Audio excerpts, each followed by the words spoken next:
quiera verlos.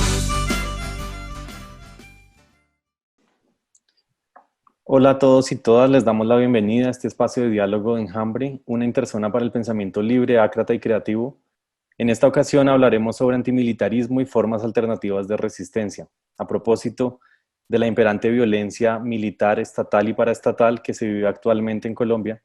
Y para ello nos acompaña Natalia Rivera, artista de medios emergentes, Iván Darío Álvarez, dramaturgo y director de teatro de títeres, Óscar Vargas, activista por el Movimiento de Solidaridad con Palestina BDS e integrante del movimiento antimilitarista, y Laura Camila Rodríguez, comunera antimilitarista, integrante de Convergencia de Saberes y Acción Territorial, que a su vez hace parte del movimiento antimilitarista. Gracias a todos y todas por acompañarnos en este espacio.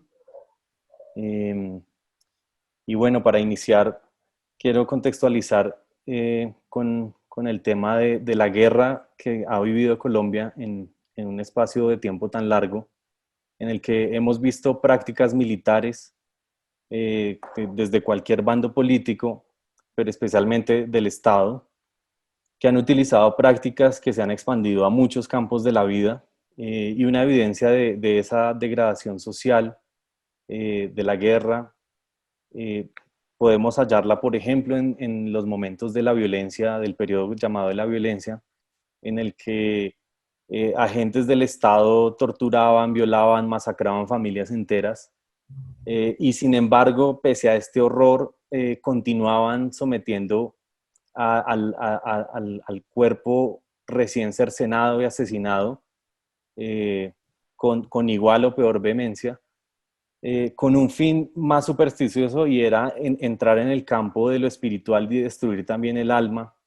Y entonces así encontramos como también hay un campo de lo religioso y de lo espiritual que lo militar también toma, eh, que incluso hace parte de algo mucho más allá del caso colombiano, y que hace parte de toda esa retórica también religiosa que es militar.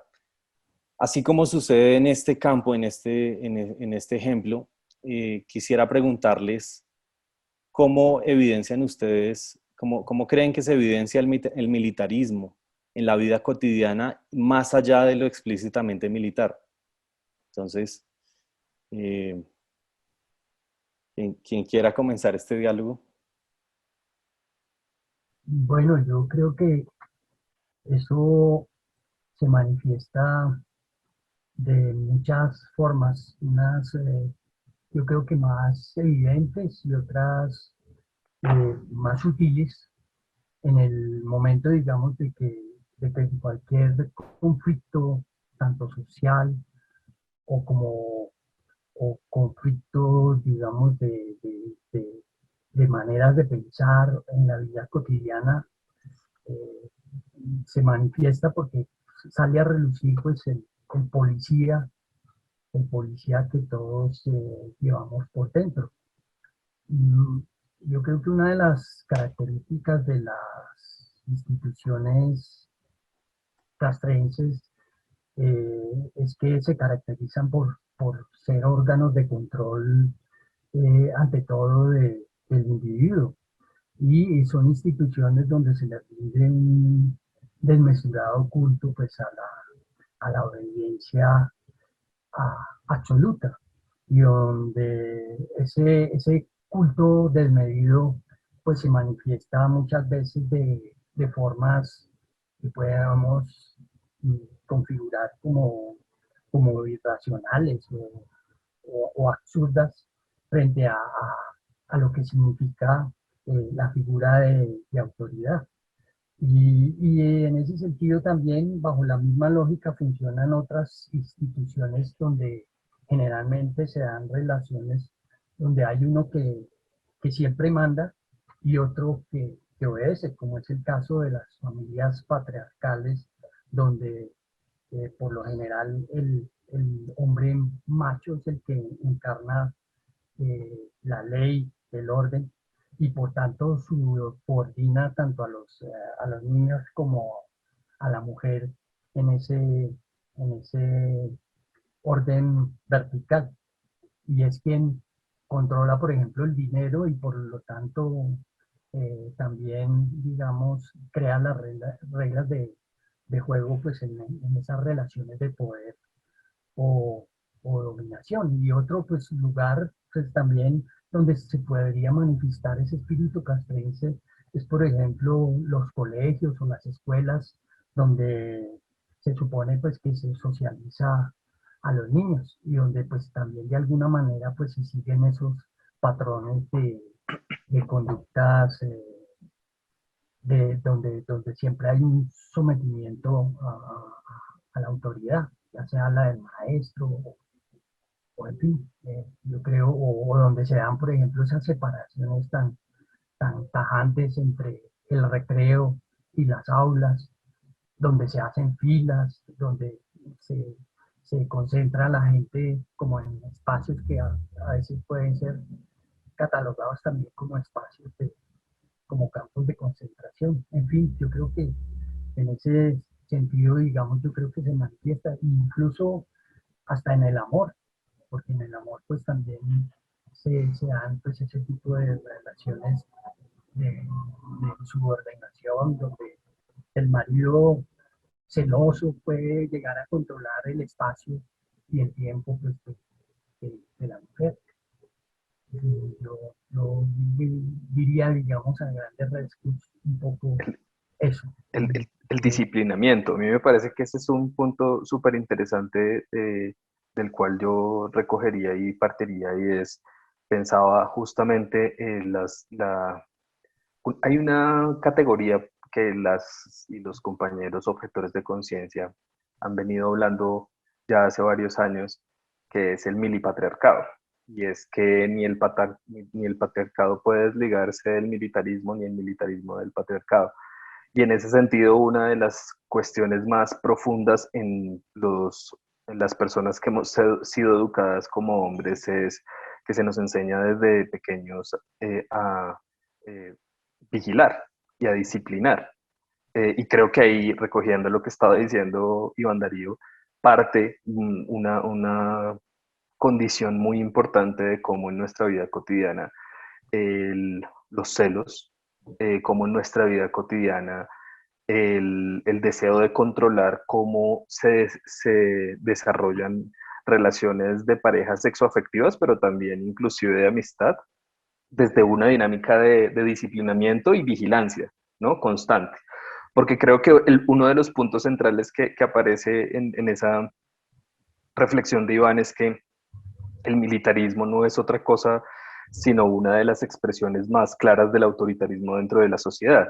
Y al mismo tiempo es una de las expresiones más claras del Estado, porque siendo el Estado uno de los lugares de ejercicio más importantes del autoritarismo, pues no podría disociarse. Creo que otro de los lugares que es bastante importante identificar es en el momento en el que te atreves a eh, enfrentar las dinámicas de desigualdad social y conoces otras personas y organizaciones que están dispuestas a transformar la sociedad, uno de los golpes más fuertes que te das es el militarismo, el militarismo revolucionario, el militarismo que construye imaginarios tipo el hombre nuevo, muy poco cuestionado, ¿no? El hombre nuevo termina siendo el hombre proveedor, ¿no? Otra vez el milipatriarcado, el hombre proveedor que se sacrifica por el resto, o sea, no hay un cuidado de la vida, no hay una reflexión alrededor de la importancia de mantenerse en el tiempo, no, se sacrifica y da todo por el pueblo. El militarismo revolucionario construye otro espectro de nuestra realidad colombiana y es el militarismo que se plantea desde la libertad, ¿no? Desde aludir a necesitamos ejercicios de control y de vigilancia y de construcción de jerarquías muy rígidas porque necesitamos transformar la sociedad. Y ese es uno de los puntos como difíciles a veces de reivindicarte antimilitarista, porque entonces cuando te reivindicas antimilitarista y criticas el militarismo de izquierda termina siendo de derecha. Eres catalogado como alguien de derecha, eres catalogado como alguien uribista en los términos de ahora tan fáciles en la discusión que se dan. Entonces creo que sí, ahondaría en esas dos experiencias. Yo concuerdo con Iván y concuerdo con Oscar que en efecto la reproducción de la verticalidad entre el opresor y el oprimido es algo heredado del patriarcado. Finalmente, sí, el militarismo es la expresión más violenta del patriarcado y tiene que ver que también con estas relaciones de poder que están dadas ahora mismo por el sistema económico capital, ¿no? Si bien devenimos como de ese gran entramado que ahora conocemos y tanto nombramos, que es el colonialismo, el patriarcado y el capitalismo, pues el militarismo lo que viene a hacer es a operativizar que se implemente este control y esta vigilancia frente a ese otro que usualmente es un otro sin oportunidades, es un otro atravesado por múltiples intersecciones, es una otra que no tiene posibilidades, que no tiene voz, que tiene condiciones de pobreza, condiciones de violencias, y eso es lo que necesita también el militarismo y el patriarcado del capitalismo para sobrevivir y mantenerse en el tiempo, sin que deje de ser anacrónico jamás. Digamos que dentro de estas dinámicas de apropiación del militarismo, yo siento que la obediencia y la reproducción de que nos obedezcan en la educación es algo que como madre y como antimilitarista a mí me ha impactado un montón, porque podemos criticar siempre hacia afuera, ¿saben? Es muy fácil identificar las instituciones que reproducen esta doctrina, que reproducen el pensamiento, pero cuando te encuentras en espacios también políticos, pero a su vez personales, donde las formas de educación tienen que reinventarse porque la idea es precisamente no reproducirlas ni con tus hijas ni con tu pareja, pues creo que en efecto eso hace parte como de una apuesta política personal frente al antimilitarismo, más allá, digamos, de una articulación colectiva que también son claves. Creo que las preguntas por la individualidad son necesarias y ahí siento que también, aparte como de la reproducción de estos sistemas de poder en lo social o en lo económico, que se da a través como de estas dinámicas entre gobiernos, comunidades, diferentes actores, hay algo que a mí me cuesta mucho cotidianamente y es la apropiación, digamos, de las expresiones estéticas del militarismo, por ponerle un nombre, ¿no? Y es entender cómo le cambiamos el nombre a este color hermoso que es el verde oliva, que pues deviene de la planta oliva, que tiene el color de la naturaleza, por un color que se llama ahora verde militar, porque estos sujetos decidieron camuflarse dentro de la naturaleza y la naturaleza tenía ese color. O pensar en, digamos, la promoción de uso de juguetes bélicos, ¿no? Cómo normalizamos desde la infancia también el uso de juguetes bélicos y cómo normalizamos también que estamos armados todo el tiempo y la guerra nos ha hecho tan particularmente en países como Colombia que estamos en este conflicto, normalizamos que la guerra se debe resolver con más guerra. Entonces, si hay ejercicios de control territorial finalmente que están fuera de ejércitos, terminan también conformando otro tipo de ejércitos porque empezamos a armarnos. Y como también termina siendo una extensión viril de poder opresor de ese patriarcado que decide en que está en sus manos como una decisión tan fundamental, profunda y tan sencilla de tomar con un arma, ¿no? Como ellos tienen en sus manos si vives o mueres. Algo que solamente es muy profundo, pero que en ese momento pasa como desapercibido. Siento que la situación, por ejemplo, de estos monumentos que responden a heroicismos, ¿sí? Que las calles tienen los nombres de estos sujetos españoles que nos colonizaron, que nos violaron, que nos sacaron, que nos extrajeron todo el oro, todas las esmeraldas, todo lo que pudieron de nuestros cuerpos, además, responder como con orgullo y honores a estas dinámicas coloniales y mantenerlas en el tiempo a través del militarismo, también es absolutamente nocivo y tóxico porque además lo vemos en nuestras calles, en la esquina de la casa, y en ese espacio también colectivo fuera de lo privado. Otras formas que me parece que reproducimos, bueno, estoy de acuerdo también con lo que decía Oscar, estas relaciones interpersonales donde precisamente las relaciones erótico-afectivas se viven a través del control y también pasan a reproducirse en la crianza paternal, en todo. Lo vemos ahora mismo en todo y con este toque de queda militar, que ya no es un toque de queda sanitario, pues imagínense, finalmente estamos lidiando con esto, con una expresión absolutamente abierta todos los días y es ver los militares que entran acá al resguardo, que van por la calle en Bogotá y que te están controlando el tiempo y que precisamente el contexto justificó como esta implementación absolutamente violenta y opresora. Entonces siento que está en todo ahora mismo. ¿Mm? Yo creo que en línea con esa idea de que en verdad hay como expresiones de militarismo en todos los aspectos casi que uno quisiera mencionar, que uno pudiera mencionar, yo pensaría también en mencionar otro espacio que además creo que tiene, que además de ser expresión, también tiene como una buena parte en ser causa. Y creo que está relacionado con las formas en cómo conocemos el mundo y cómo nos relacionamos con la naturaleza.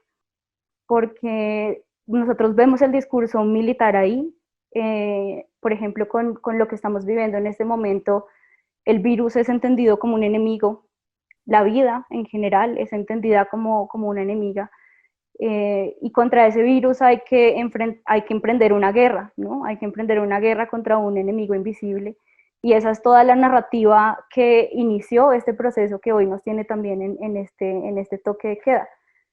Y además de eso, pues sí, tenemos como, digamos que yo siento que esa relación militar, si uno se va hacia atrás, estas ideas militares y patriarcales vienen casi que de la misma civilización en la que estamos, en la que empezamos con unas ideas que nos enseñaron que la naturaleza tenía jerarquías, que las plantas estaban por debajo, que los animales le seguían y que por encima estábamos quienes teníamos esta capacidad de razonar. Y dentro de quienes tenemos esta capacidad de razonar, pues como lo ponían en esos términos, pues las mujeres estamos por debajo de los hombres, y dentro de los hombres, pues los que tienen más dinero están por encima de los otros, evidentemente. Entonces yo pienso que gran parte, digamos, de esta estructura mental que se expresa en que nos organicemos de esta forma, en que aceptemos también esta forma, está ahí, en esas formas de conocimiento. Entonces yo diría que también sería importante pensarse cómo uno puede como desmilitarizar el conocimiento y los saberes, y dar paso también a que esas nuevas formas de conocer, ¿no? A que unas formas de conocer que no estén centradas en el control, como por ejemplo, de alguna forma lo está esta ciencia que tenemos hasta ahora, ¿no? Una ciencia que dice las cosas y que nosotros en contexto asumimos que como lo dice la ciencia, así es, pero no ponemos también como en juicio o en discusión que esas narrativas de la ciencia las estamos creando nosotros. Entonces, ¿por qué esas narrativas de la ciencia también tienen que tener esta narrativa de lo militar, ¿no? El sistema inmune es un sistema que ataca al otro y que tiene que matar la vida y que tenemos que nosotros salvarnos de esas otras vidas a través de antibióticos. Y bueno, está como en toda esa narrativa. Entonces, yo pensaría que una forma muy importante también de abrir nuevas posibilidades es reconocer o pensarse, bueno, pensarse, pero también reconocer, porque sé que afuera hay muchas otras formas, esas nuevas formas de conocer el mundo que nos permitan sacarnos esa estructura que luego termina reflejándose en cómo yo me relaciono con mi pareja o como en estos actos mucho más, en estos espacios mucho más cotidianos y cercanos de las relaciones. Hay una cosa adicional que quiero decir, y es que cuando uno se pregunta como qué es el militarismo y cómo se refleja en la cotidianidad, yo creo que además de disciplinamiento, de vigilancia, el militarismo es una forma de tomar decisiones en la sociedad. Y creo que en parte para la siguiente pregunta, la forma en cómo el militarismo dice se deben tomar decisiones en la sociedad es hay que seguir al general, ¿no? Ese es el reflejo constante de cómo tomar decisiones. Y eso se ve en la vida cotidiana, desde lo familiar, íntimo, y demás, donde el general es el padre de familia, pero también se ve en las esferas de la política, en donde cosas tan curiosas como el país puede estar dividido entre el establecimiento y las guerrillas revolucionarias, y ambas reivindican a Bolívar. ¿Por qué? Porque necesitan una figura de que tomen decisiones a partir de esa legitimidad que les da el gran tomador de decisiones. Entonces yo creo que una de las cosas súper interesantes a reflexionar, y que le boto la pelota a Iván Darío porque se lo escuché alguna vez, es cómo inclusive dentro de la misma tradición organizativa de la izquierda aparece una forma de denominar a quienes estamos trabajando en la política, que es el militante, ¿no? Y entonces, ¿cómo nosotros nos llamamos aquí en Colombia, súper, en la izquierda, súper sin ningún problema, militantes? Porque al final terminamos siendo los seguidores de los generales, ¿no? Que son pequeños caudillos en cada uno de los escenarios del quehacer cotidiano. Entonces, digo que se lo escucha a Iván algún día, no sé si quiere desarrollar un poco más esa idea. Sí, yo creo que es interesante, iba a conectar un poco con eso, porque yo creo que una de las características también de ese militarismo en la vida cotidiana es el arribismo, en el sentido, digamos, que en esa cadena de mando o en esa escala social siempre queremos ser como los superiores, o sea, queremos pasar de ser obedientes a mandar, ¿no? Y en ese sentido, pues, eh, eh, uno siempre está del lado de los oprimidos, pero nunca hay que olvidar que también los oprimidos también están hechos como del mismo barro que los opresores. Por eso, también como decía Laura, pues en esas mentalidades militantes, con ese término que militante también se podría asemejar al limitante, que se reproducen pues las lógicas también del poder y de la dominación, como lo rezaba pues alguna consigna por ahí callejera que alguna gente de la izquierda pues se comportan en la calle como el Che, pero en la casa como Pinochet. En ese sentido, digamos, como anotaba Oscar, pues de seguir al general, pues siempre sí también se sigue al líder, al, al jefe del partido, ¿sí? Y uno ve, digamos, de que esa supuesta dictadura del proletariado, pues que finalmente no es dictadura del proletariado o de la gente de los de abajo, sino que finalmente se vuelve la dictadura del partido y después la dictadura del comité central, y finalmente el poder se concentra en el jefe del partido, pues que es ese general que siempre en esa cadena de mando pues se sigue una vanguardia, ¿no? Entonces sí, el término militante yo creo que es un término que la izquierda finalmente, sin darse cuenta o inconscientemente, ha calcado pues del poder, ¿no? Porque pues, finalmente la izquierda pues no, tradicional pues no se pregunta acerca de estas cosas. Sí, pues precisamente con relación a lo que dicen, que me parece que abarca un espectro muy amplio de lo que es el militarismo, eso desde la ciencia, de elementos muy cotidianos que incluso se evidencian mucho más en el lenguaje de cada de estos aspectos, ¿cierto? Esa guerra contra el virus en la que supuestamente estamos, aun cuando ya se sabe que el virus el genoma, hace parte de nuestro genoma, ¿cierto? Pero aún así estamos en guerra constante desde muchos puntos de vista. Entonces quería preguntarles eh, por esa relación y por esa posibilidad desde combatir ese militarismo en lo cotidiano, en lo personal y en lo político. Entonces, pues ahí me gustaría empezar con Natalia, preguntándote específicamente en tu trabajo, que desde las artes se acerca precisamente a las bacterias, a organismos vivos, a concebir diversas formas de vida y a entrar en diálogos entre las artes y las ciencias. ¿Cómo enfrentas tú esa idea de lo militar y específicamente en tu campo? Bueno, pues yo he empezado a explorar ese tema hace relativamente muy poco.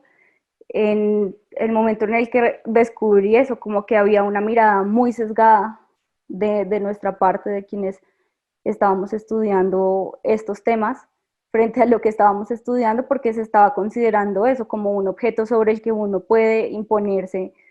Y digamos, está esta narrativa clarísima en cómo hemos puesto algunos temas sobre cómo no dominar a los animales, ¿no? Sobre cómo no imponernos en esa jerarquía, pero entonces con los microorganismos, por ejemplo, no los hemos pensado en un nivel de pares en ningún momento, y los organismos hasta ahora, la relación que tenemos con ellos es una relación pues de explotación.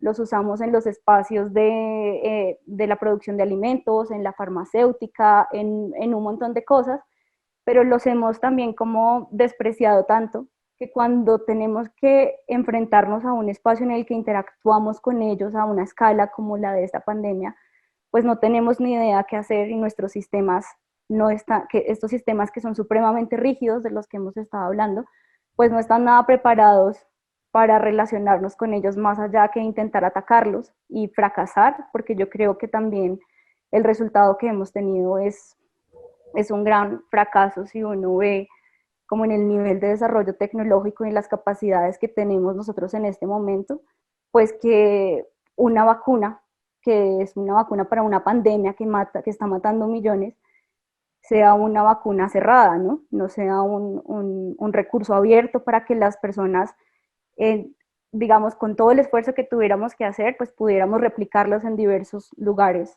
del mundo y dárselo a todos.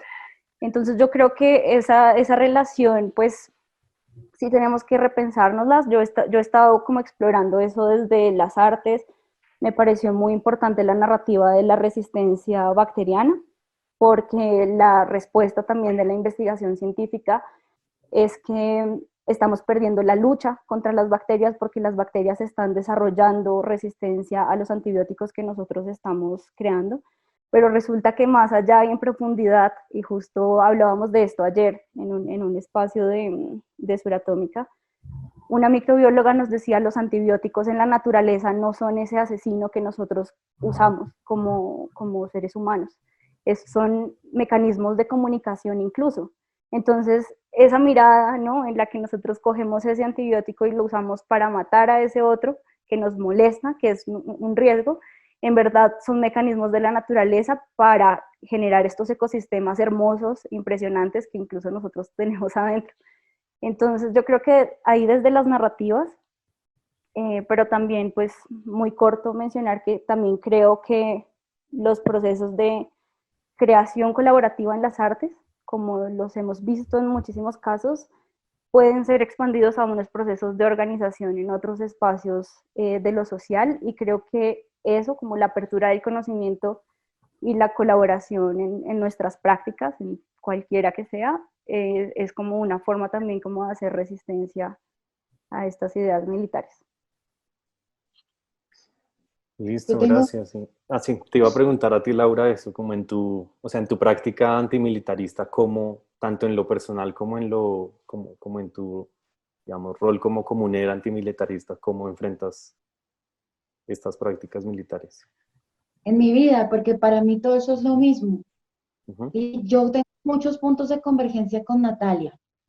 En efecto, digamos que Occidente ha dado una verdad desde la historia del pensamiento ambiental, puso al hombre en el centro y puso al hombre como el supremo racional, ¿sí?, por encima precisamente de todos los demás seres. Desde la visión de los pueblos no existe tal orden occidental, ¿no? Digamos que la ley de origen, en las leyes de orígenes en los diversos pueblos nos llaman precisamente a la paridad entre seres vivos, entendiendo que el territorio también siente, que el territorio también tiene espíritu, dotamos de alma las plantas, dotamos de alma las piedras, el mar, los ríos, los bosques, los animales, ¿sí?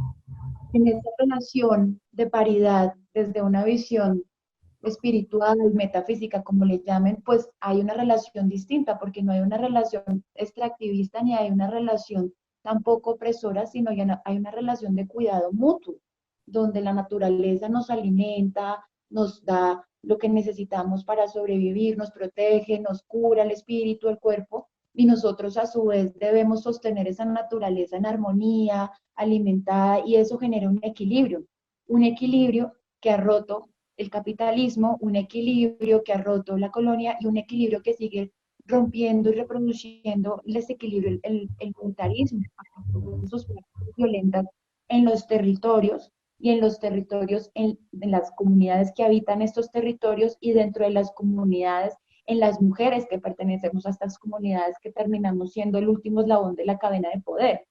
¿Mm? Entonces, creo que ahora voy a mis prácticas cotidianas. Bueno, nosotras ahora mismo acá en la comunidad estamos iniciando como unos procesos de autoformación en medicina tradicional. Entonces, porque entendemos que precisamente el saber es una construcción colectiva, no existe como esta persona dotada de luz que nos está ilustrando porque tiene todo el conocimiento y la información, sino que entendemos que hay unos saberes que tienen las plantas, unos saberes que tenemos la humanidad, unos saberes que vienen también de esos otros elementales que hacen parte de la naturaleza y que en ese diálogo, en esa comunicación propia que llamamos los pueblos indígenas, la comunicación propia como un derecho, que es este diálogo, digamos, a través de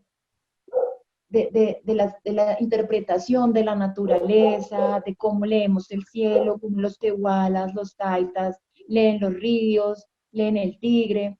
A partir de esa comunicación propia, precisamente surge algo que ya han llamado ecología de saberes, ¿sí? Que es precisamente generar un ecosistema equilibrado donde hay una paridad frente a donde ningún conocimiento tiene mayor relevancia que otro. ¿Sí? Y precisamente ese equilibrio nos dota de lo necesario para que formemos un ecosistema, entendiendo, como dice Natalia, dentro de los ecosistemas hay interacciones y la forma en que la humanidad decidió organizar su sociedad fue a partir como de la reproducción de algunas organizaciones de las comunidades de animales y de las comunidades de plantas, porque tristemente hay interacciones también de competencia dentro de los animales, pero se dan de una manera distinta y no están dotadas como de toda esta carga de poder, de toda esta carga de enfermedades también del espíritu, que muchas veces está detrás como de toda esta ambición y de todo este monopolio. Entonces, dentro de mi cotidianidad, hacemos eso, como apelar a la espiritualidad desde una ecología de saberes común, con otras mujeres, con las plantas, y es algo que practicamos en la cotidianidad. También le apostamos, por ejemplo, a la soberanía alimentaria. ¿Sí? Ahora mismo unos compañeros del pueblo en la Amazonía ecuatoriana, pues logramos hacer como unas piscinas artesanales de piscicultura de cachama para que las comunidades logren tener una libertad financiera, una economía propia y que este sustento pueda alimentar pues, a todas las familias de la comunidad y que no nos agotemos con los alimentos porque la selva ya no da tanta comida debido a la explotación, debido al capitalismo. Entonces creo que estas prácticas que hacen parte como de los diferentes espacios de trabajo comunitario, de trabajo laboral, de luchas personales, de luchas políticas, todo el tiempo nos repensamos con mi compañero y con mi familia cómo están dadas las prácticas de cuidado colectivo, porque si bien yo me siento ahora mismo centro por ser mamá, por ser la mujer, por todas esas cosas que nos ha dotado culturalmente el patriarcado, pues necesitamos redistribuir estas cargas y redistribuir estos tiempos y redistribuir estos cuidados para que la sostenibilidad de la vida sea a través de múltiples ramas, porque así se erige también el árbol. No es solamente una rama la que carga todas las flores, son múltiples ramas. Entonces, por ahí en mi cotidianidad va la cosa. Claro, y creo que hay algo muy importante que mencionas y es precisamente toda esa formación pues que finalmente desemboca en todas las estructuras militares. Me parece muy interesante lo que mencionas, por ejemplo, frente al conocimiento, ¿no? Porque así también como la academia y todo nos va generando esas mismas estructuras verticales del gran sabedor a los ignorantes, ¿no? Entonces, esto me da para preguntarte, Iván, precisamente y en un contexto además terrible, ¿no? Como de la guerra colombiana, en la que se han visto involucrados muchos menores de edad, ¿no? Que por el gobierno han sido llamados máquinas de guerra, ¿no? En medio de unos contextos terribles en los que el Estado asesina y tiene el cinismo y el descaro de llamar máquinas de guerra. Entonces, precisamente en estas potenciales máquinas de guerra, como lo llama el Estado y el uribismo, que hace parte de tu gran trabajo y del público al que le llegas, que es precisamente donde más se domina y donde más se tergiversan estas relaciones políticas y sociales.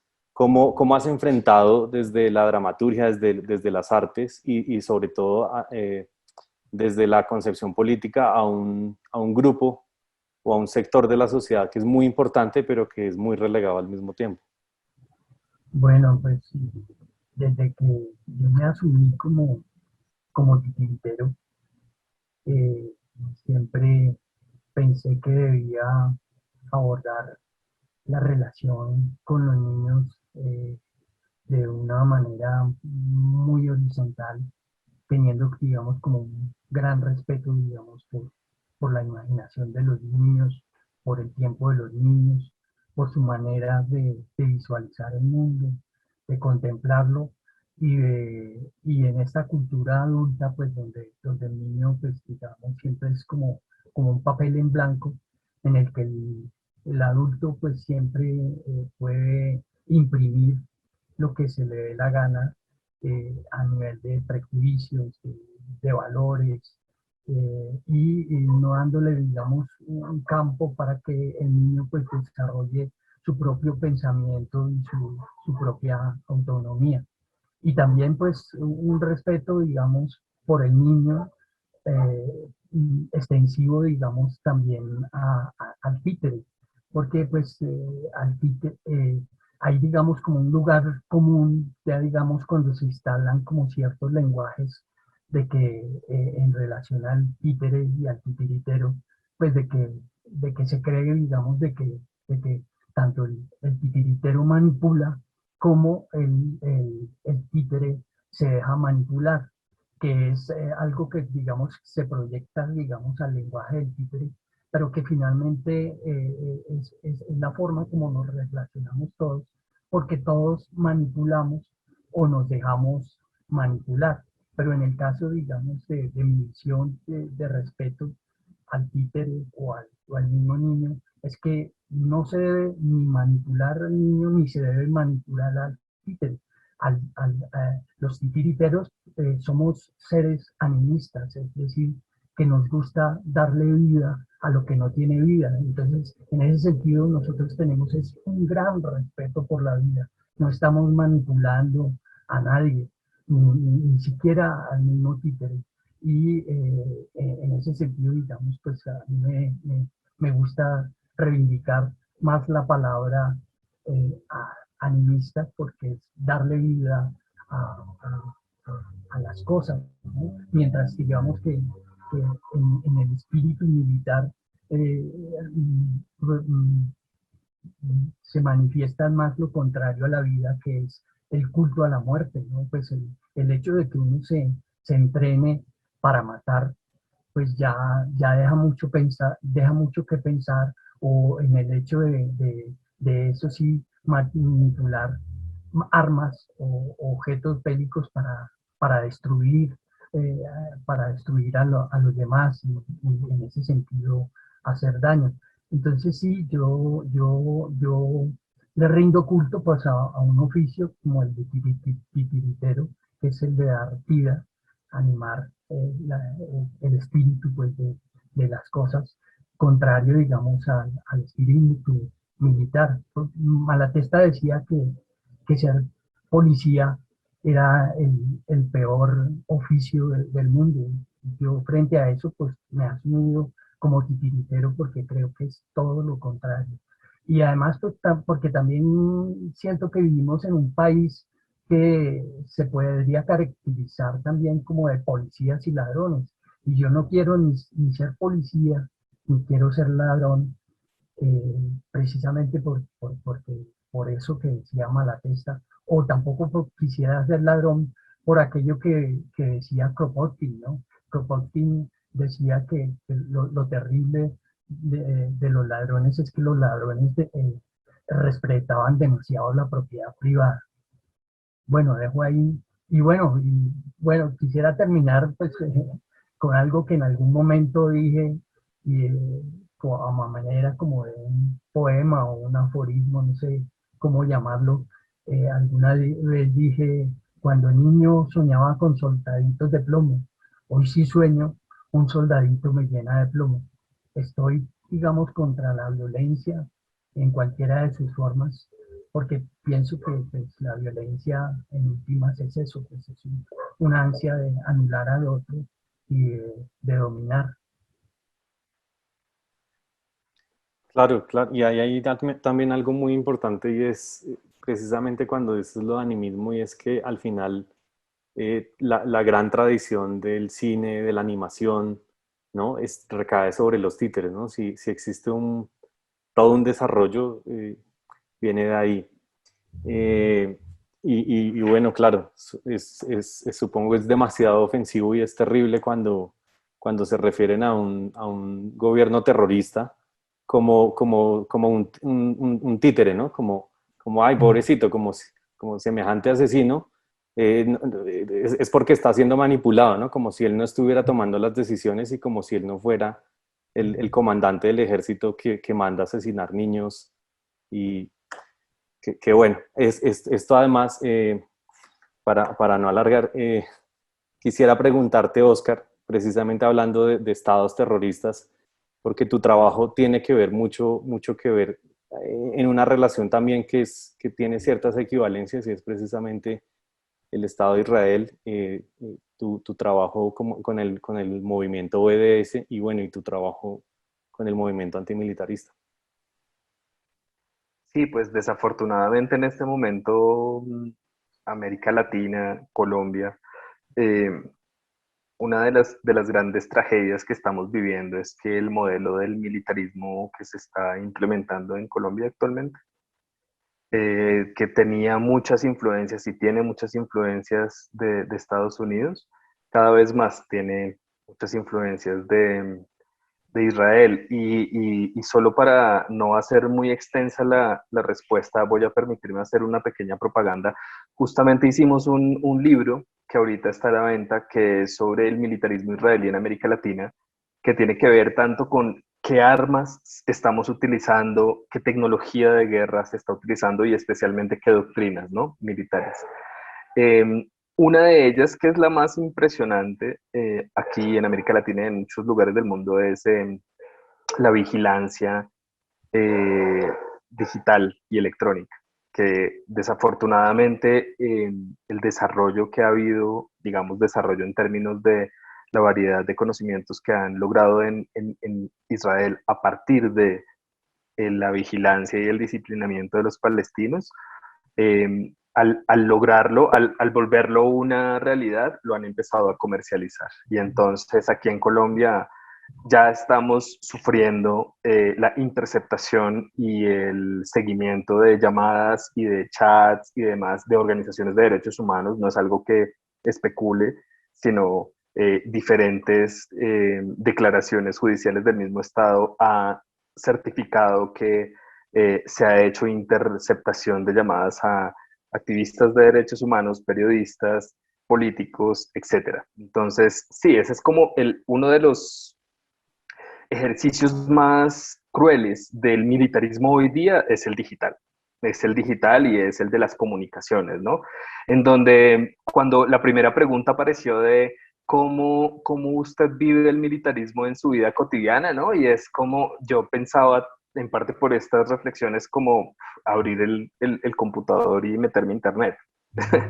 el proceso de vigilancia y de seguimiento que tenemos, no yo por ser activista de derechos humanos, todo el mundo es muy grande. Entonces voy a robarme parte de la respuesta con otra reflexión porque van a comprar el libro de militarismo israelí en América Latina, eh, recogiendo algo que me inspira mucho la reflexión tanto de Natalia como de Camila, especialmente como la categoriza Camila a propósito de la ecología de saberes, que yo creo que de hecho no solo es una ecología de saberes, sino también la ecología de cuidado, de los cuidados. Parto del hecho que, recogiendo las palabras de ellas dos, que nosotros vivimos una relación constante de lógicas de conquista y de extracción, de conocimiento, de relaciones interpersonales, erótico-afectivas, de construcción de comunidades, de construcción de liderazgos, etcétera. Hay un constante trabajo de conquista, ¿no? Y insisto que esto hace parte de la dinámica militarista porque es el general conquistando, ¿no? Así el general inclusive en algunos casos sea mujer. Si la dinámica de ejercicio del liderazgo y de construir espacios comunitarios, espacios políticos, es a partir de la conquista y la extracción, es decir, yo conquisto para posicionarme y para sacar de ese posicionamiento una ganancia que yo voy a utilizar en un momento, pues estamos partiendo de un problema. Entonces es como, ¿cuál es una de las reflexiones cotidianas en donde no sé hasta qué punto logre la práctica y trato de hacerlo, pero está ahí, es cómo cambiar la dinámica de conquista y extracción del ejercicio cotidiano? Y te hablo desde el principio, por ejemplo, de relaciones interpersonales. Una de las enseñanzas que tenemos los hombres, quienes fuimos criados como hombres, al relacionarnos con mujeres, es actuar frente a ellas siempre como el conquistador, ¿no? Sexualizar sistemáticamente a las mujeres. Uno de los retos más difíciles que tenemos los hombres, que queremos transformar esa dinámica de conquista y extracción, es el proceso de dejar de sexualizar la mujer en las relaciones cotidianas en general, de política, de familiar, lo que sea, ¿sí? Y esto en parte porque hacer esto implica unas relaciones de cuidado, implica unas relaciones de pensar a la otra más allá de la objetivación sexual y pensarla desde, y esta ya no es la otra, la mujer con la que quiero acostarme o con quien quiero construir una relación sexoafectiva, sino también el otro en general, de conquistarlo y extraerle. Es como al construir relaciones con el otro, tengo que pensar en la necesidad de partir esas lógicas. ¿Cómo parto esas lógicas? Decía en la primera sección que el militarismo se construye alrededor de la autoridad y de que la forma en cómo se toman las decisiones es el general toma las decisiones. Si yo quiero partir eso, tengo que entonces preguntarme cómo tomamos las decisiones de todo tipo. Y creo que una de las construcciones más revolucionarias que puede hacerse a partir de eso es hablar de construcción de dinámicas de consenso, desde lo político general hasta lo más pequeño. Que el consenso siempre parte de la dinámica de aceptar la diferencia. Y es decir, yo encuentro que hay otra persona que tiene intereses y expectativas distintas a las mías, y en vez de yo tratar de conquistarla y extraer lo que necesito, reivindico que la otra persona es distinta. Trato de entender en qué cosas nos podemos poner de acuerdo y cómo seguimos adelante. Y yo creo que siendo bastante abusivo con la categorización que acaba de hacer Camila, eso hace parte de la ecología de cuidados, que no solo es la ecología alrededor de ecosistémica los otros y las otras animales y los otros seres vivos y en general, etcétera, sino también ya más hacia acá, cómo logro construir con los animales que nos tocaron más cercanos a nosotros, que somos los humanos, cómo logramos construir desde una forma distinta a el ejercicio de autoridad del general.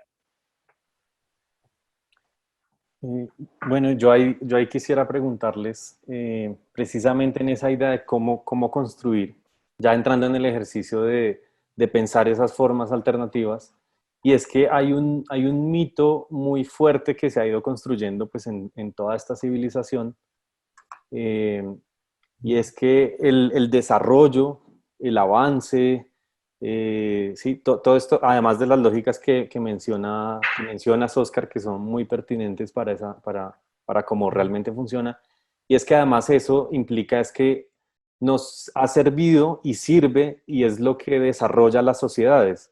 Entonces, casi que si se hace y además, claro, pues tiene una base real porque pues se han esforzado en que sea así, pero digo, es un mito porque obviamente no, obviamente es un constructo de la civilización occidental, pero en fin, es que el militarismo lleva a que la tecnología y la sociedad avance, ¿no? Entonces, cuando se piensa en casi todo lo que tenemos, ha sido primero un desarrollo militar para la guerra.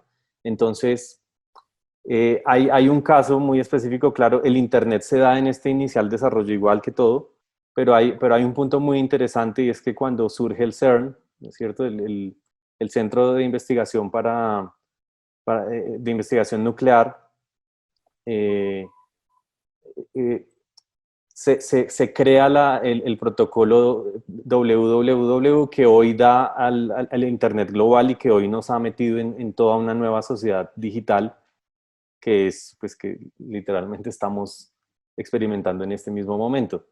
Entonces, esto es por ejemplo, una forma en la que algo con fines militares termina teniendo un fin que puede posibilitar muchas otras cosas, pero que al mismo tiempo, como mencionabas, Oscar, también hace parte en este momento, pues como todas las lógicas, recaen nuevamente en lo militar. Pero aquí es donde quisiera preguntarles, ¿cómo creen ustedes, ante toda una nueva gama de elementos tecnológicos que vienen, que se están desarrollando, obviamente con perspectiva militar, con inteligencia artificial, edición genética, etcétera, cómo podemos pensar salir de esas lógicas militares, salir de la lógica de construir todo esto desde lo militar y qué alternativa para estas cosas hay, así como se han podido dar nuevas alternativas para el desarrollo?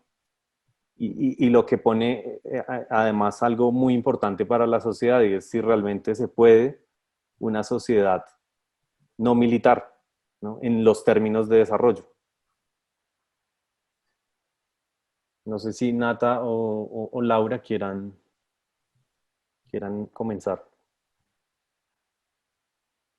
Bueno, yo concuerdo con que el progreso es una narrativa que históricamente ha utilizado una gubernamentalidad para adelantar su proyecto capitalista, ¿no?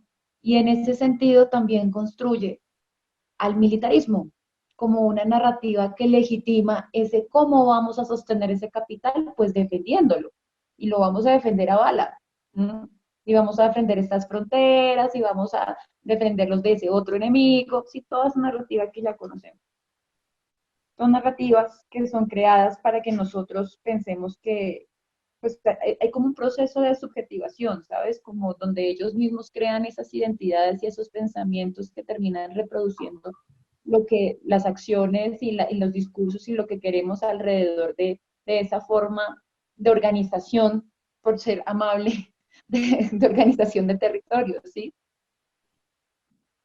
Yo sí creo que aún es posible, digamos, salirnos de estas dinámicas que aunque lo comunicativo ha sido potencializado desde lo tecnológico, lo comunicativo no responde únicamente a lo tecnológico y a lo informativo. Lo comunicativo precisamente está en la piel, ¿sí?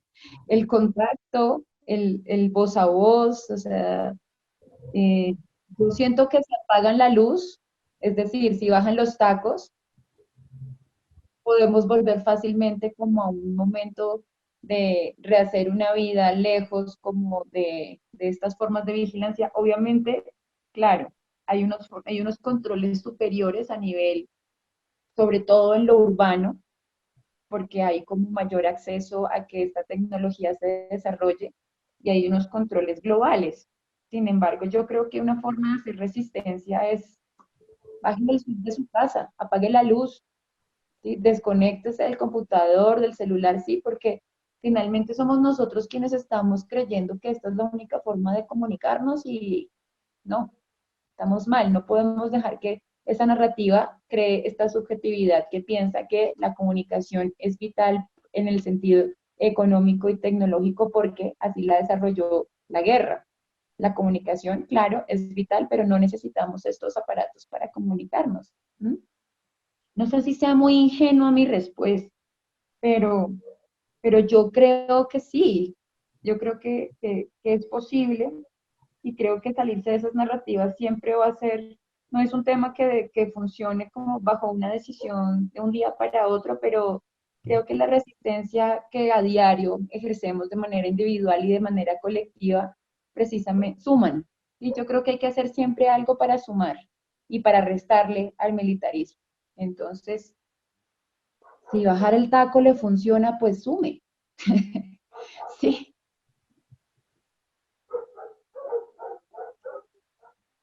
Y bueno, yo creo que también hay que pensar otra vez en esas jerarquías de lo tecnológico, en lo tecnológico.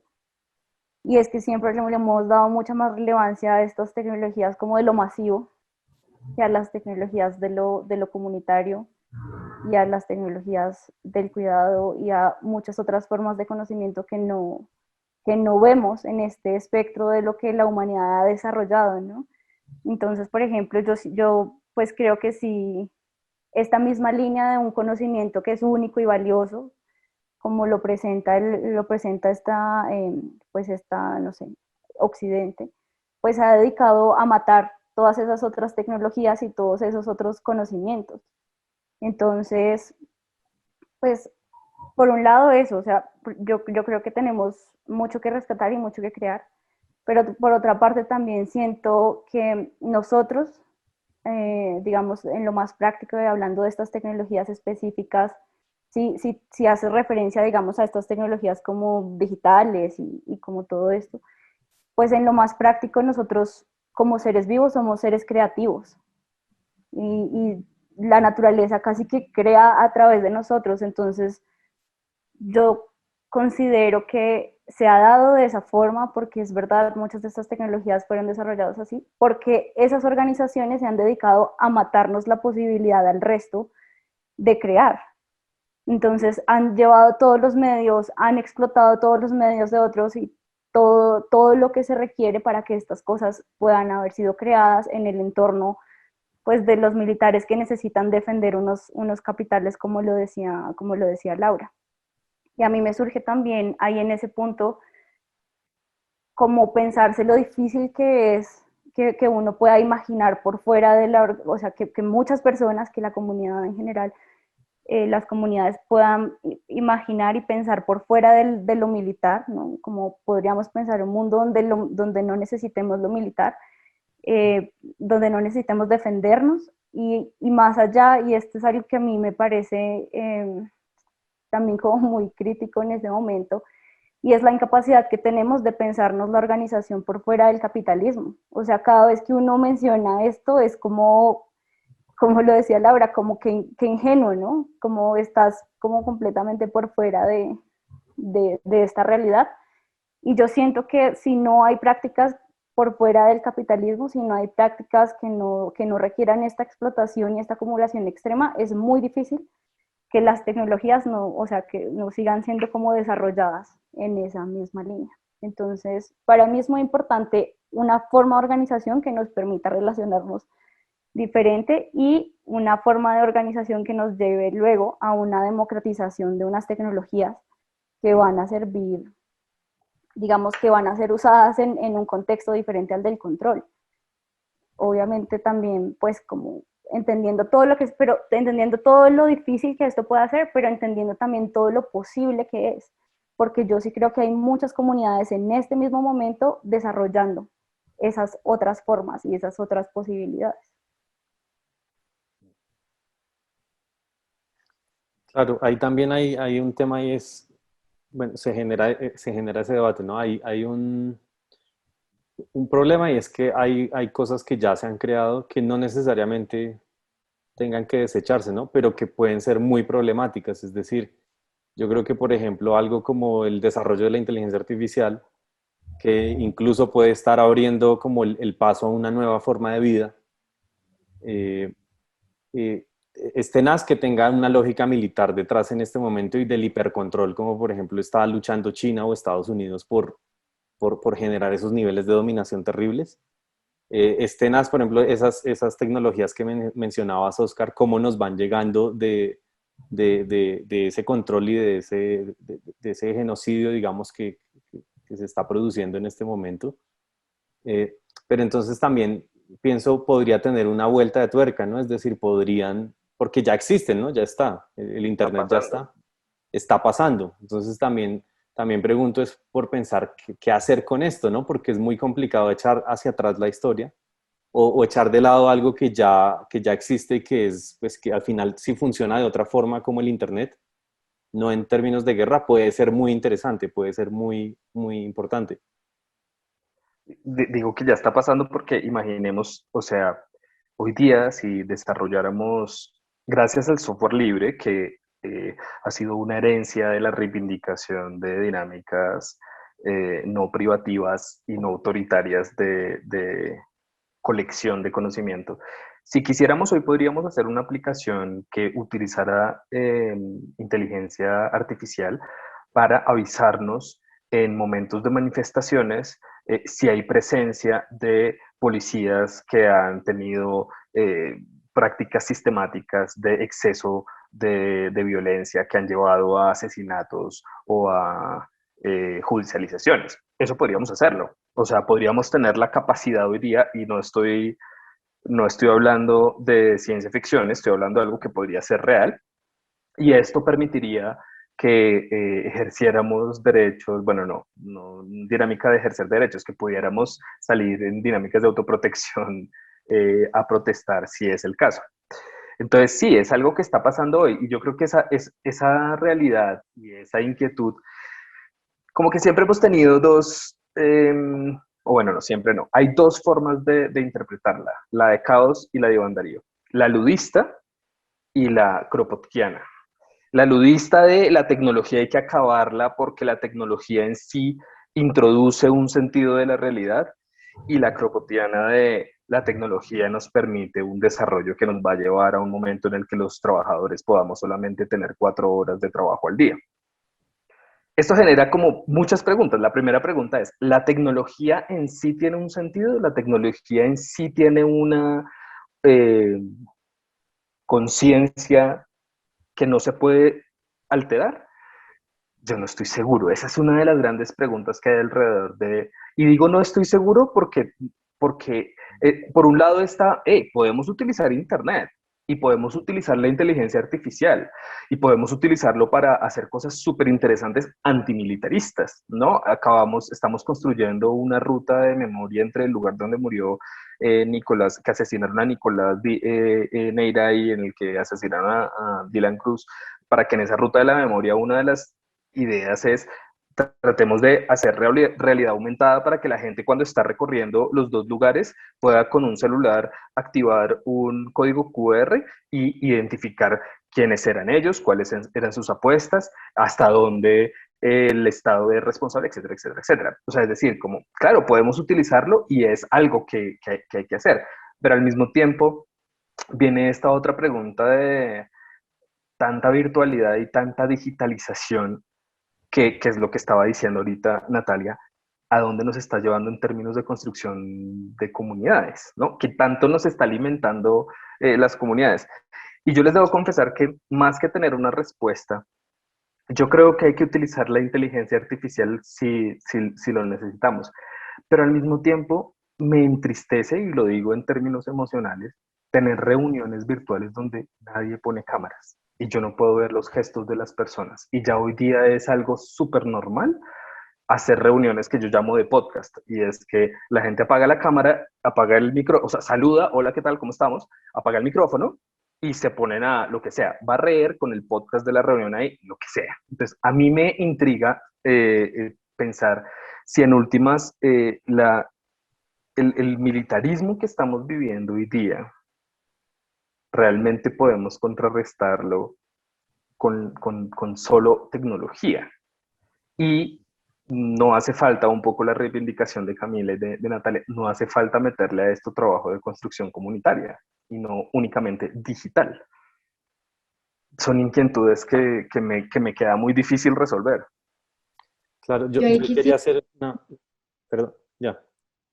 No, es que quiero perdón, hacer una pequeña aclaración, que es que no, porque hablas primero pues de las dos, como de dos líneas que yo no. Estaba caricaturizando, Ah, sí, caricaturizando. que personalmente no considero opuestas, porque creo que el ludismo precisamente no ataca a la tecnología como lo han interpretado los primitivistas contemporáneos, que se hacen llamar neoludistas.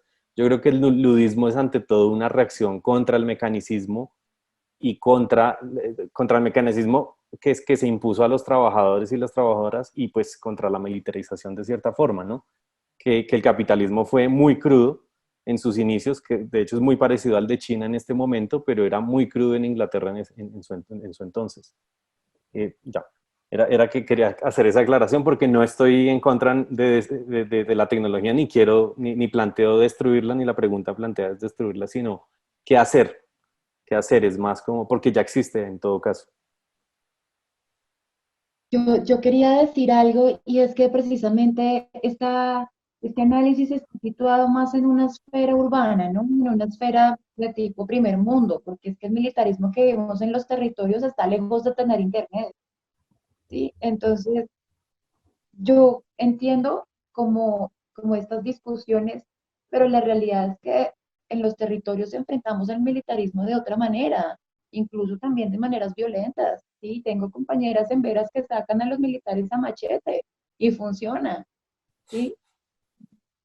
Y es real. Entonces, pues tal vez, claro, también obviamente hay sistemas de inteligencia sobre los territorios, por supuesto, pero digamos que las mismas condiciones geográficas hace que a veces estos sistemas de inteligencia pues tengan retos enormes y que ahora mismo sí se están desarrollando en otros lugares, pero que pues digamos nuestra discusión en los territorios no es saber si va a haber inteligencia artificial para que nos saque del río, ¿sí?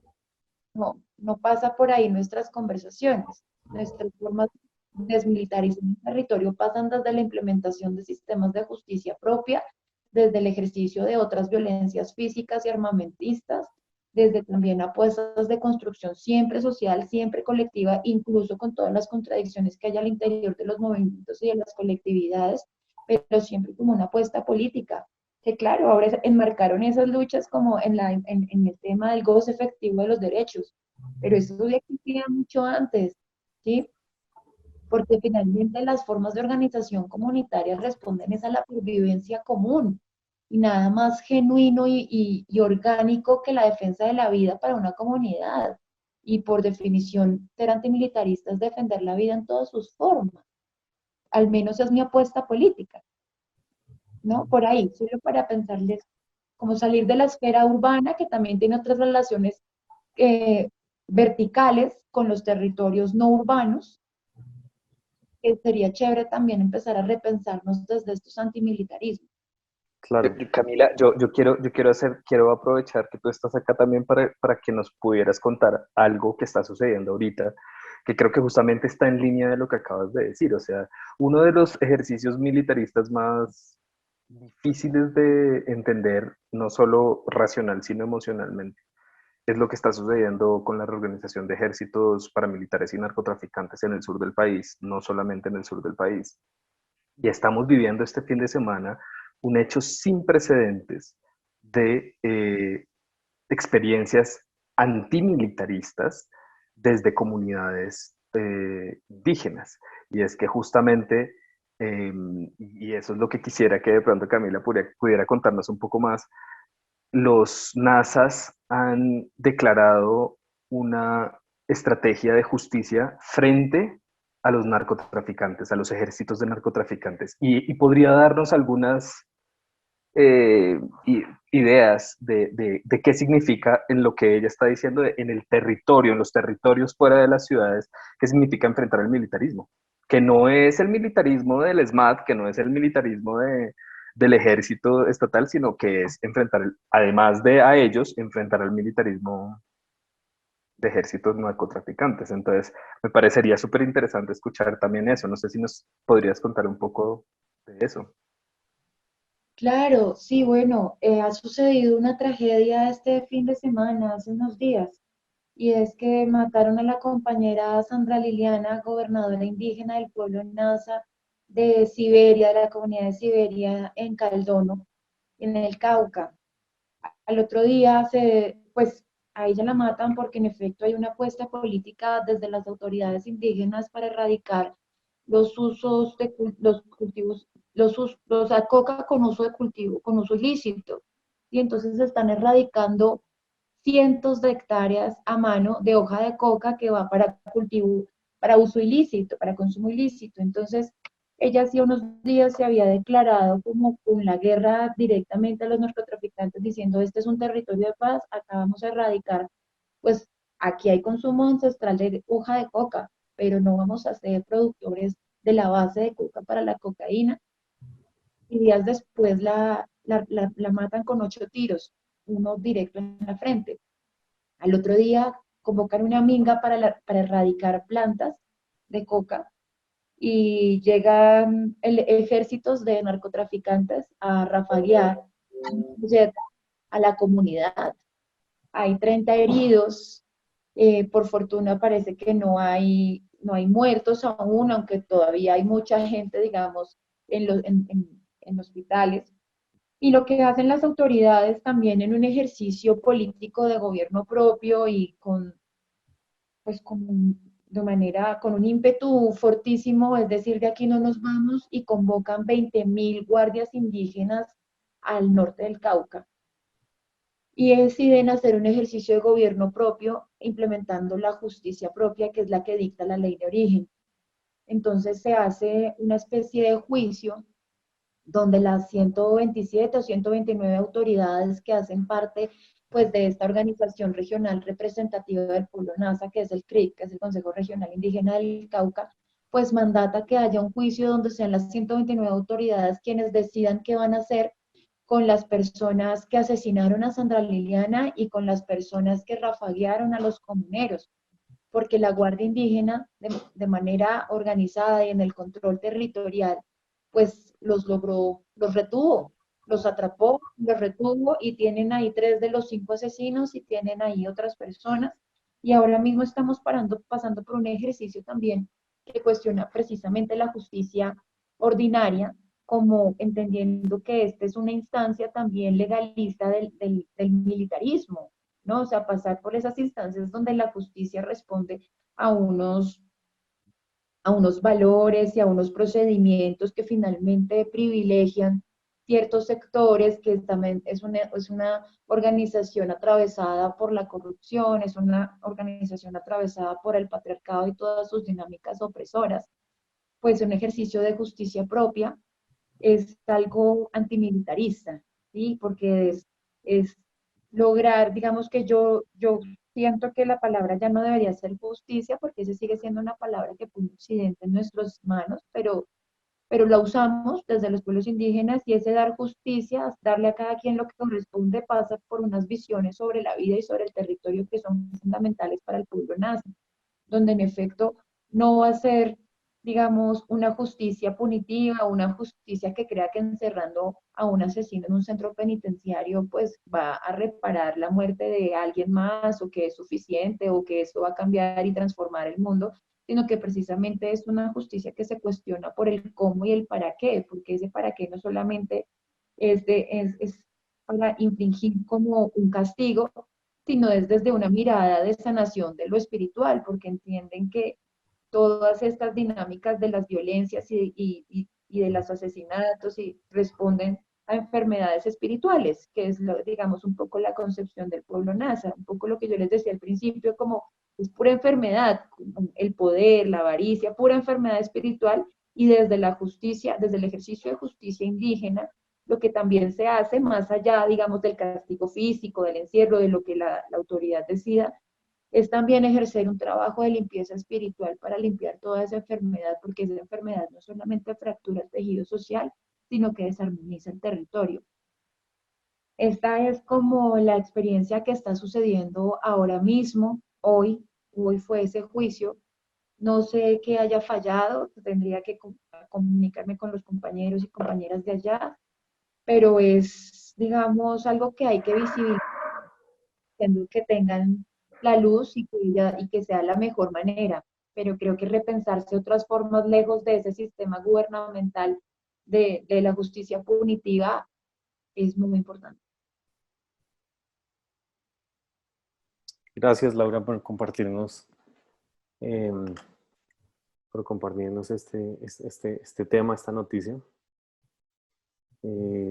Sí, no, yo creo que definitivamente, incluso pensando, y como para darle paso a Iván, pensando estos temas, creo que cuando también hablo de lo tecnológico no me refiero únicamente a lo que está muy lejano, sino que la tecnología abarca cualquier elemento externo, ¿no? Que, como tú mencionabas incluso anteriormente, el machete, o sea, cómo las tecnologías se pueden apropiar, o incluso algo muy interesante, que era lo que decía Natalia en un momento, era cómo incluso, que me da a pensar eso, cómo rescatar tecnologías que eran de los pueblos originarios, que en gran mayoría se han perdido porque pues no eran valoradas en absoluto, ¿no? Que ese es todo un tema de cómo también se podrían desarrollar otras tecnologías, otras formas de conocimiento, que creo que es un enfoque ahí bien importante. No sé si Iván quieras comentar algo con relación a este tema. Me gustaría contestar por ahí como contesta un señor la siguiente pregunta, amigo, por aquello pues, de que yo me considero pues, como un tecnosaurio, no un analfabeta digital, pues yo creo que es un gran problema que tenemos los viejos o quienes nos resistimos pues como, como un poco a eso, aunque pues pienso pues que la tecnología eh, finalmente sirve a intereses muy diversos, pues así como le sirve al poder, pues también yo creo que también le puede servir al contrapoder.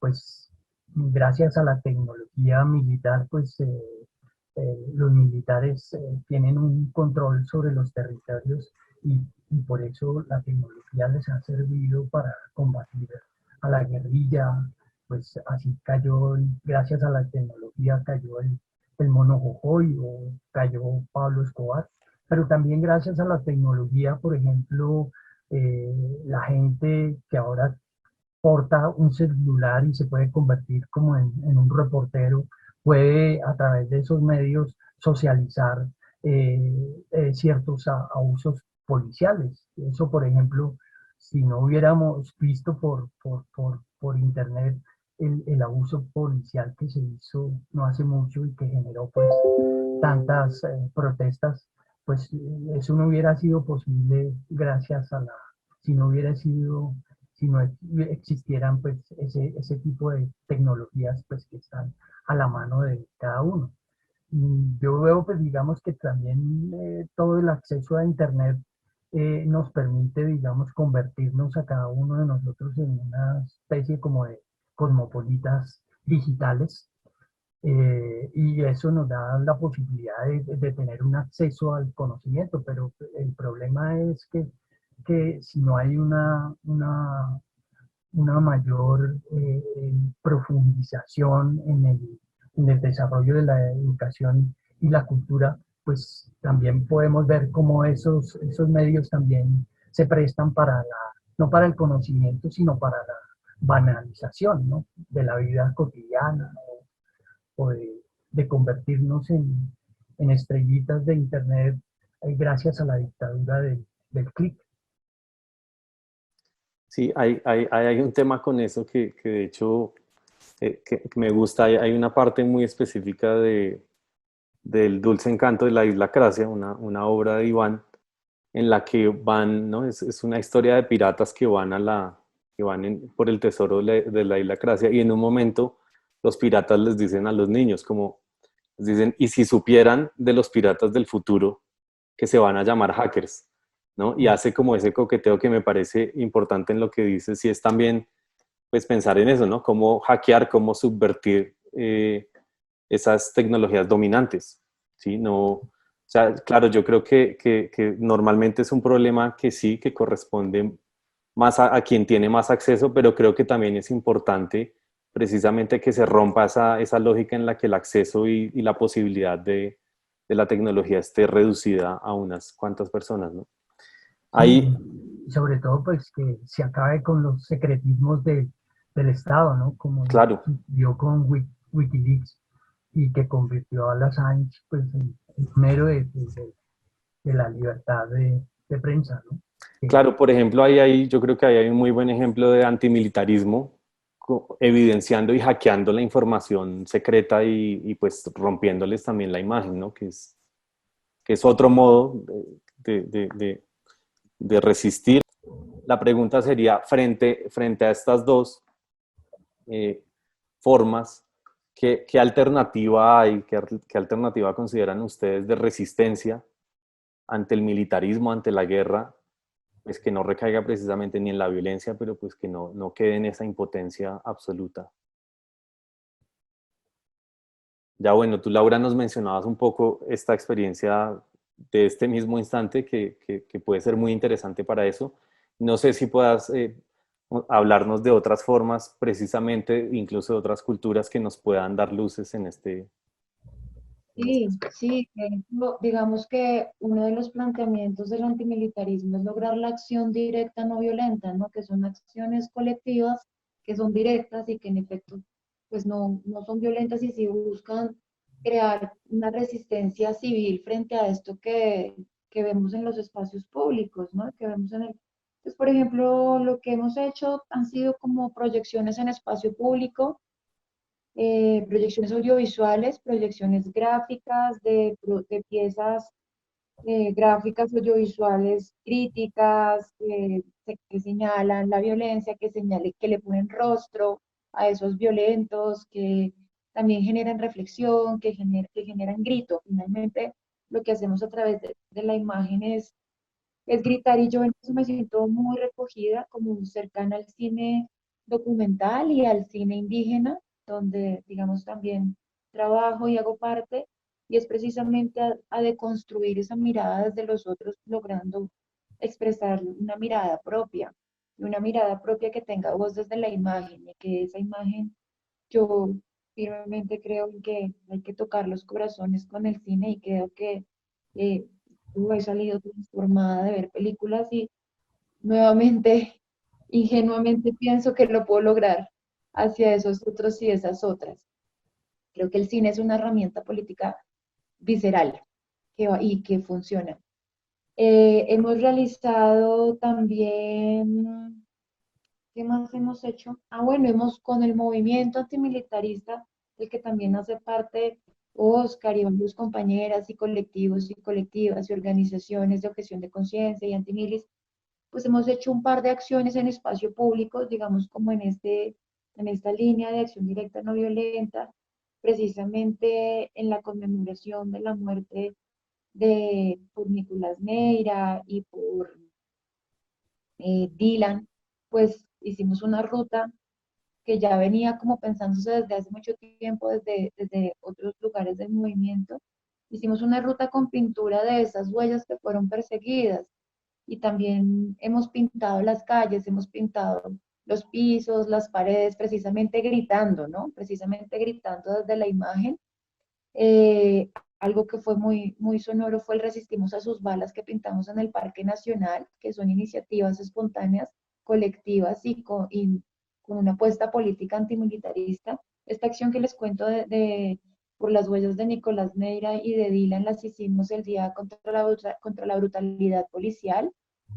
Precisamente esa era la apuesta simbólica de conmemoración de los asesinatos, pero también como un grito colectivo frente al antimilitarismo y frente a específicamente contra la brutalidad policial que se nos ha llevado vidas y ojos y todo, ¿no?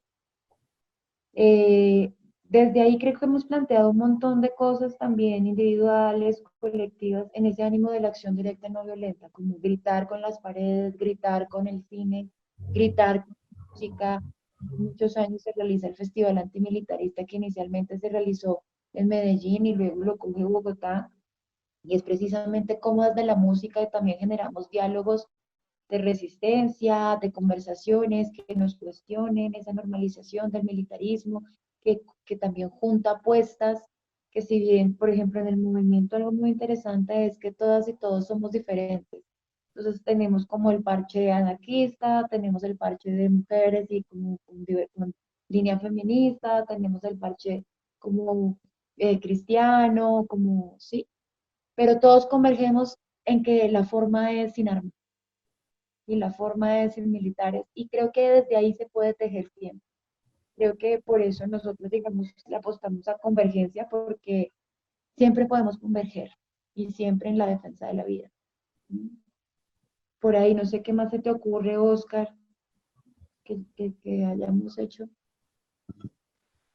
No, yo siento que lo último que dices es como una de las apuestas que venía diciendo antes y es, o sea, si no tienes la capacidad de sentarte con el cristiano y le estás, en vez de tener la capacidad de sentarte con el cristiano, te estás burlando porque él tiene un amigo imaginario, en vez de aceptar las diferencias que tienen, ¿sí? De lo que decía antes, es ese autoritarismo innato que trae el militarismo. Entonces creo que esa es una de las apuestas más importantes y es apostarle a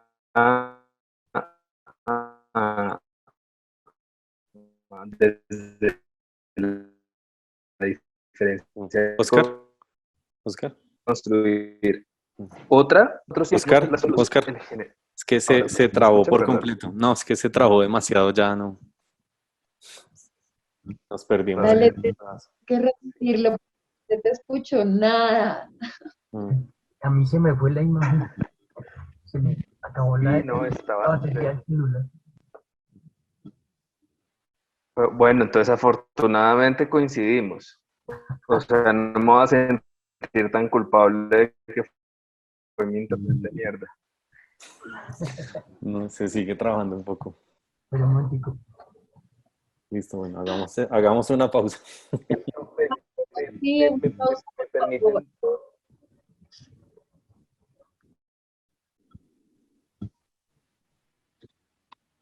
permiten? Todo que se me está acordando de hacer lo mismo. Vale, listo. Entonces, justamente era lo que decía Camila, y es la reivindicación de la diferencia. Ese es el punto que creo que es uno de los puntos centrales de la construcción antimilitarista. Y es que si tú no aceptas, si tú no entiendes y si tú no construyes con quien piensa distinto a ti, pues partes del mismo principio del general, ¿no? Solamente uno tiene la decisión y solamente uno define, construye. Y creo que esa es otra de las alternativas que tenemos que construir, y es la alternativa al llamar siempre al general. Y eso tiene muchas facetas. Una de ellas es, siempre que tenemos problemas en lo cotidiano, llamamos a la policía. Y nunca nos hemos cuestionado el hecho de que tenemos que dejar de llamar a la policía para solucionar nuestros problemas. Y no solamente a la policía, sino a todo lo que significa el general. Tenemos que dejar de llamar a la autoridad para que nos solucione los problemas. Y tenemos que empezar a solucionarlos nosotros. Una de las como lugares comunes que hemos identificado del militarismo es la dinámica de la vigilancia, la dinámica de la seguridad. ¿Tenemos problemas de seguridad en nuestros territorios? Por supuesto, y no somos ajenos a los problemas sociales que las generan, pero tenemos que ser ajenos a las formas en cómo se solucionan. Entonces, no llamar a la policía no solo es no llamarla en términos de abocar a ella, sino cómo vamos a hacer para solucionar el hueco que llena la policía. Y entonces, como el militarismo está tan imbrincado al Estado, ¿sí? No existiría tal vez el militarismo si no existiera el Estado. Al mismo tiempo, atacar al militarismo es atacar al Estado. O sea, es decir, si nosotros no empezamos a construir dinámicas comunitarias, si no empezamos a construir dinámicas en donde dejemos de llamar al general y empecemos a llamar a la organización comunitaria, pues va a ser muy difícil.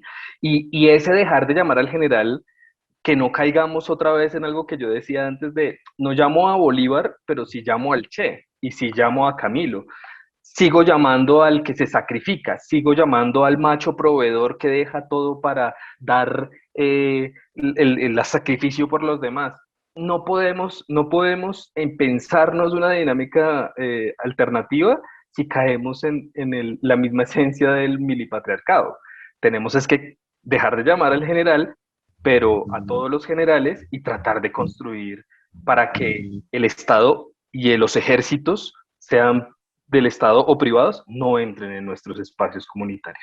El gran reto, casi como la gran inquietud y miedo que a mí a veces me genera estas reflexiones, es que acabar con el militarismo implica que las personas asumamos las relaciones cotidianas. Y eso es algo que desafortunadamente el capitalismo ha jugado muy bien a decirle a la gente: tú no tienes que asumir tu vida, tú no tienes que asumir las responsabilidades de lo que haces, tú puedes contratar a Rappi que se bañe en agua mientras llueve y tú comes y a ti no te importa nada lo que pasa con esa otra persona. A mí lo que más me preocupa de cómo transformar esta dinámica es que depende de que tomemos el papel del militarismo, o sea, es decir, que asumamos los huecos que llena el militarismo. Sí, buenísimo, buenísimo. Totalmente de acuerdo. Creo que es eso, ¿no? Ese es un punto muy importante y es partir de lo más cotidiano, de lo más, que incluso no es, diría uno, es sencillo, pero si son muchos cambios y si todo el mundo lograra esos pequeños cambios, claro, ahí sí empieza a haber algo, ¿no? No sé si Nata o Iván quieran compartir. Pues yo algo que tendría que anotar a ese respecto, que me parece importante, es cuestionar el monopolio de la violencia por parte del Estado, o buscar en su reverso pues algo que los instituya de la misma forma. Y creo que la apuesta está más en fortalecer, como bien anotaban los compañeros y las compañeras, en el sentido de fortalecer más los vínculos y los lazos sociales, y fortalecer más la socialización del conocimiento, fortalecer más los movimientos sociales, para que, digamos, la iniciativa de cómo resolver y gestionar nuestros conflictos no esté en manos de instancias superiores como la de los militares o la de los políticos, pues que se acabe con esa idea también de los partidos, de que siempre hay alguien que nos representa, y generalmente se resuelve a través de la democracia representativa, donde votamos cada 4 años, pero nos olvidamos después de votar que la responsabilidad pues también de lo que pasa social o individualmente es de nosotros. O sea, me parece importante no dejarnos arrebatar nuestra propia libertad, y tomar en nuestras manos pues la rienda de nuestro destino de una manera comunitaria. Y por eso también me parece muy importante fortalecer la cultura, los espacios del arte, pues que son espacios también de libertad, de encuentro, de fraternidad, distintas, digamos, a las lógicas de la guerra. Me parece importante también defender lo público, y los presupuestos públicos, y que no se invierta tanto en la guerra, pues, como en el caso absurdo, pues que vimos cómo se invirtieron más de 14 billones en comprar pues 2 aviones de guerra, o cómo se le cambia el uniforme a las Fuerzas Armadas, y en un país subdesarrollado y en plena pandemia como estamos, invertir los recursos pues, sociales en ese tipo de cosas, pues es desde todo punto de vista abominable. Entonces, yo pienso, pues por una parte, que también el proceso de, como lo han dicho todos, como de destruir esa idea también como de lo institucional, es supremamente importante, porque yo siento que esa institución está también en todas nuestras relaciones. Y y esa institución pues es la que hace que nosotros aceptemos cosas como que este Estado sigue existiendo en ese nivel de absurdo, o como que la producción de armas sea legal. No sé, como ¿por qué nosotros como comunidad permitimos algo como eso? Y por otra parte, pues ya en las acciones y un poco también desde los espacios en los que yo trabajo, volviendo como al tema de los conocimientos y la tecnología, pues yo sí pienso que la apertura del conocimiento es extremadamente importante ahora que estamos hablando de estos avances como de la inteligencia artificial y la biotecnología.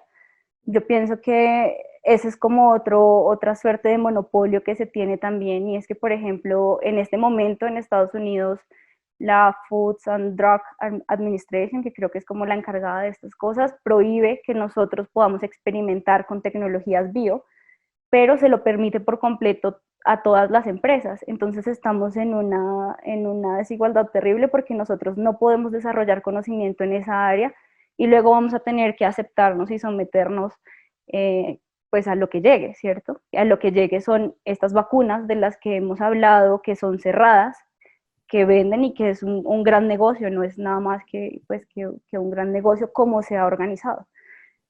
Cuando del otro lado pues podríamos tener comunidades desarrollando estos conocimientos y que también pues pienso que en algún punto va a ser muy importante que nosotros hayamos tenido acceso a ello y lo hayamos desarrollado para poder enfrentarnos a esos otros niveles que se van a ir pues hacia la transformación del cuerpo y demás.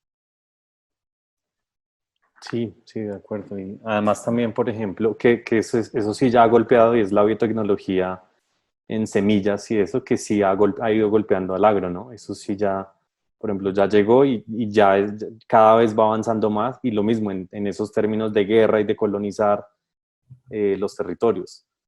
Entonces, bueno, aunque sí, creo que el panorama en general es terrorífico, desesperanzador, así como en primera línea. Pues que creo que a partir de este diálogo, bueno, quedan muchas cosas por hablar. Seguramente pues iremos hablándolas en Enjambre y trataremos de seguir encontrándonos en espacios como este en el que podamos pensar estos problemas contemporáneos, estos problemas que están muy cerca y que a veces ni siquiera reflexionamos. Pues les agradezco porque a pesar de precisamente ese panorama tan oscuro, creo que tanto Natalia, Oscar, Laura y Iván nos presentan un panorama de posibilidades y reflexiones que creo que son muy importantes, desde unirnos como comunidad, en comunidades, encontrar en el apoyo mutuo, en las resistencias no violentas, en la acción directa no violenta, ¿cierto? En encontrar en otros saberes y en otras formas de pensar el mundo una desmilitarización de la vida entera. Creo que hay algo muy valioso, entonces les agradezco mucho por este espacio, por permitirnos escucharles, y a todos los que están viendo este programa, muchas gracias y nos veremos en una próxima. Chao. Pero yo nunca creeré la gran mentira de la historia.